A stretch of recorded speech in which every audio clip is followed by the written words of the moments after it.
রাসূল চুপ থাকতেন, চুপ থাকলে কথা বলতেন কে? আল্লাহ কথা বলতেন। আমরাও চুপ থাকলে আমাদের জন্য পুরস্কার দিবেন কে? আল্লাহ পুরস্কার দিবেন। গালি শুনলেই গালি দিয়েন না, গালি শুনলে চুপ করে থাকেন, আপনার জবাব দিয়ে দিবেন কে? আল্লাহ দিয়ে। যখনই তুমি তওবা করবা তোমার গুনাহ মাফ করে দিবেন কে? আল্লাহ বলছেন ইযা ফাআলু ফাহিশা আও যালামু আনফুসাহুম, যখন তুমি ফাহিশা কাজ করলা, নিজের উপরে জুলুম করলা, যাকারুল্লাহ, আল্লাহর জিকির করো, লা ইলাহা ইল্লাল্লাহ, ফাস্তাগফিরু লিযুনুবিহিম, জিকির করো, আল্লাহর কাছে মাপ চাও। কয়টা হলো? দুইটা। ওমান ইয়াগফিরুয যুনুবা ইল্লাল্লাহ, আল্লাহ ছাড়া ক্ষমা করার ক্ষমতা আর কেউ রাখে? মানুষ তো জানেই না ক্ষমা করবে কেমনে। মুরিদ কি গুনাহ করে পীর জানে না, পীর কি গুনাহ করে মুরিদ জানে না, ঠিক কি না? নেতা কি গুনাহ করে কর্মীরা জানে না। আহারে, নেতা গোপনে গোপনে টাস খেলে, ভোলাতে অবশ্য টাস নাই, বেশি না কম। একজন ইমাম মাগরিবের নামাজ পড়ে দেখে যে মাঠের মধ্যে কিছু ছেলে মুনাজাত ধরছে। ইমাম সাহেব কয়, আরে মসজিদে মুসল্লি না, এগুলো দিয়ে এনা আরে তুই মুনাজাত করতে আছে। হুজুর দৌড় দিছে হেগুনের মুনাজাতে সামিল হতে, হেগুন উঠি দৌড় দিছে বাগিচার দিকে।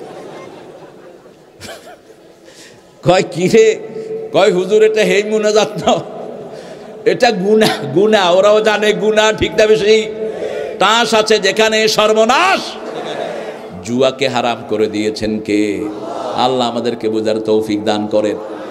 আপনাকে বলতে হবে আপনি গুনাহগার, এক নাম্বার আপনি জুলুম করেছেন। যালামতু নাফসি যুলমান ওয়ালা ইয়াগফিরুয যুনুবা ইল্লা আন ফাগফিরলি মাগফিরাতাম মিন ইনদিক ওয়ারহামনি ইন্নাকা আনতাল গাফুরুর।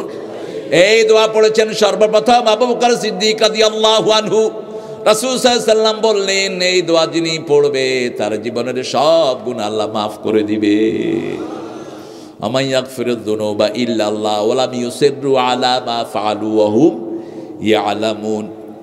যেই গুনাহ করেছেন সেই গুনার দ্বিতীয়বার করবেন না। একটা মেয়ে পাশে দিয়ে যাচ্ছে, আপনি দেখলেন একটা মেয়ে, বাস মেয়ে যখনই দেখলেন চোখ কোন দিকে? এটা কার হুকুম?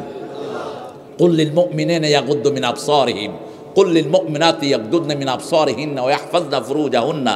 সব আইন এখানে আছে না নাই? চোখগুলো আপনার না, চোখগুলো কার? ঠোঁটগুলো আপনার না, ঠোঁটগুলো কার? মুখ দিয়ে যা খুশি তা বলার ক্ষমতা তুমি রাখো। তুমি শিক্ষা ব্যবস্থার মধ্যে বাঁদর ঢুকাইতে পারো না, তুমি নিজে বাঁদর। তুমি জানো না যেটা সেটার ব্যাপারে তুমি কথা বলো। কার কথা? তোমার চোখ, তোমার কান, তোমার অন্তর সব কিছুতে প্রশ্ন করবেন কে? ওয়ালা তাকফু মা লাইসা লাকা বিহি ইলম ইন্নাস সামআ ওয়াল বাসারা ওয়াল ফুয়াদা কুল্লু উলাইকা কানা আনহু মাসউলা। Keep your mouth shut. যেই ব্যাপারে তোমার জ্ঞান নাই চুপ করে থাকো। ওয়ালা তাকফু মা লাইসা লাকা বিহি ইলম। আল্লাহ শিক্ষা ব্যবস্থা দিয়েছেন, তুই এটাতে হাত দিলি কেন? যেটা আল্লাহ দিয়েছেন সেটা হাত দেওয়ার ক্ষমতা পৃথিবীর কারো। কোরআনের প্রথম আয়াত হলো শিক্ষানীতি, ঠিক না ঠিক? কিসের থেকে বানানো হয়েছে সেটাও এই সূরায় আছে না নাই? ডারউইনের মতো বাঁদরের জন্ম হবে এটা জানতেন কে?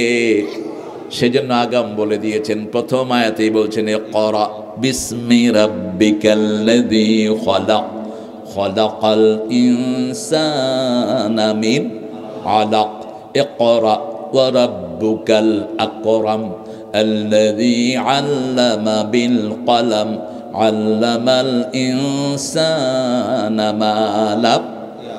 সুবহানাল্লাহ কইতে ইচ্ছা করে না? এটা যে কত জেনারেসিটি, ইসলাম যে কত ব্যাপক, পৃথিবীর যা শিক্ষা সব ইসলাম, ঠিক কি না? আল্লামাল ইনসানা মা লাম। এজন্য নবীদের মধ্যে কাঠমিস্ত্রি আছে না নাই? কোন নবী?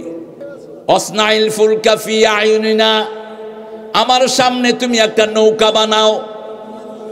কোন নবী? রাজমিস্ত্রি আছে না নাই? কোন নবী?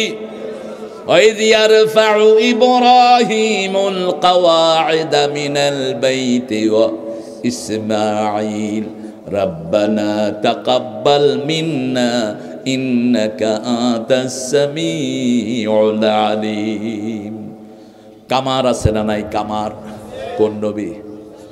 হাতের মধ্যে লোহা টিপে অস্ত্র বানাতেন কোন নবী? আরো জোরে বলেন। হাত যাদের শক্ত, গলা তাদের সুন্দর হয়, কিন্তু আমার নবীর চেয়ে সুন্দর না। ওনার কণ্ঠ শোনার জন্য মাছ আসতো আর পাখি আসতো, আর রাসূলের কণ্ঠ শোনার জন্য প্রাণের দুশ্মন কাফের সারা রাত দাঁড়িয়ে থাকতো। সুবহানাল্লাহ বলতে ইচ্ছে করে। রাসূল সাল্লাল্লাহু আলাইহি ওয়াসাল্লাম ছিলেন সর্বে সর্বা, তিনার চেয়ে শ্রেষ্ঠ আর কোনো মানুষ। সেজন্য আল্লাহ রাব্বুল আলামিন বলছেন তুবু ইলাল্লাহি তাওবাতান। এখান থেকে পেলাম তিনটা, আরো দুইটা আছে। আপনি কারো হক চুরি করেছেন, জমি চুরি করেছেন, এখন যদি আল্লাহর কাছে মাপ চান, আল্লাহ মাফ করবে না যতক্ষণ তার জমি ফেরত না দেন। ঠিক না বা ঠিক? কারো চাকরি নিয়েছেন, আপনার কলমের খোঁচায় একজনের চাকরি চলে গেছে, এরকম নেতা আছে না নাই? আপনার ভয়ে এলাকা ছেড়ে পালিয়ে গেছে, এরকম নেতা আছে না নাই? তোর ভয়ে যদি কেউ এলাকা ছেড়ে পালিয়ে যায়, তুই জাহান্নামী। তোরে আল্লাহ পোল সেলাতের পোল পার হতে দিবে? পার হতে দিবে? চোখ গরম করেছেন কারো প্রতি, এটারও কৈফিয়ত নিবেন কে? আল্লাহ বলবে, এই কলিমাদ্দি, কেন একে চোখ গরম করেছিস? এই যে সুন্দর করে গরু একটাকে আরেকটা গুতা দিয়েছে, এটারও বিচার করবেন কে? বিচার সব প্রাণীকে আল্লাহ জীবিত করবেন। এরপরে সব প্রাণীদেরকে আল্লাহ বলবেন কুনু তুরাবা, তোমরা মাটি হয়ে যাও। তখন কাফেররা বলবে ইয়া লাইতানি কুনতু তুরাবা, আফসোস ওই প্রাণীদের সাথে যদি আমরাও যদি মাটি হয়ে যেতাম। আল্লাহ যেন এরকম আফসোসে আমাদেরকে না ফেলে। জোরে বলেন আমিন। আপনি যার জিনিস নিয়েছেন তাকে আপনি ফেরত দিতে হবে। কারো সন্তানকে মেরে ফেলেছেন, এরকম ডাকাইত আছে না নাই?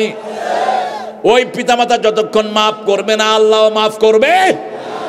ওদের থেকে মাফ চাইবেন, ওদের সম্পদ ফিরিয়ে দিবেন, তারপরে আল্লাহর কাছে মাফ চাইবেন। আবার কোনো জায়গায় যদি আপনি গুনার কাজ করেন, ওই জায়গা থেকে ফিরে আসবেন। ফিরে আসা পর্যন্ত আপনার তওবা কবুল হবে